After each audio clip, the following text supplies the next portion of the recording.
Well, it is time for our 20 Towns in 20 Days Fall Edition. This afternoon, we are in New Britain. Yes, also known, of course, as the Hardware City. It's home to Central Connecticut State University, and that is where we find Channel 3's Connor Lewis joining us again this afternoon.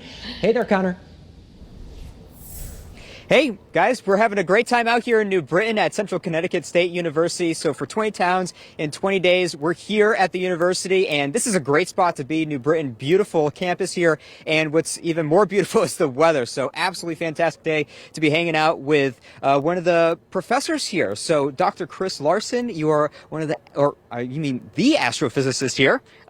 No big deal or anything, but we were chatting earlier, and some interesting topics. I mean, there's just so many to talk about. What's going on in the universe? What's interesting? What's going on?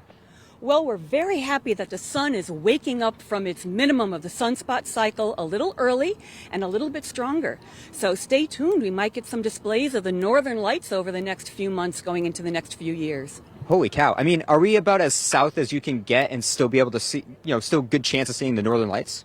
Well, when the sun is really active, it's been known to get as far south as Cancun and the Florida Keys. But normally in New England, that's where a normal sun would get about as far south.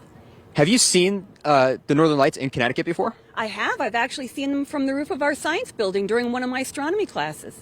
That's awesome. And speaking of which, yeah, you guys have this amazing planetarium and observatory, which behind you, you got some of these telescopes. So, how can, what do you offer to the public? How can people come out here, especially with kids, do some learning out here?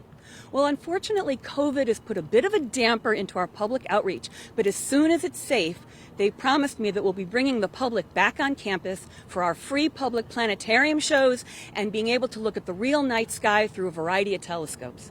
Hey, that sounds good. Yeah, I mean, COVID's thrown a wrench in some things, but you guys do great work here, and it was great to meet you and pick your brain a little bit. So thank you so much, Dr. Larson. So we're going to be here for the next couple of hours. We're talking to students, we're talking to sports teams here, and at Central Connecticut State University, there's a lot of energy here, a lot of good energy. So we'll be having some more hits and highlighting New Britain for 20 Towns in 20 Days. I'm Connor Lewis, live here in New Britain, Channel 3 Eyewitness News.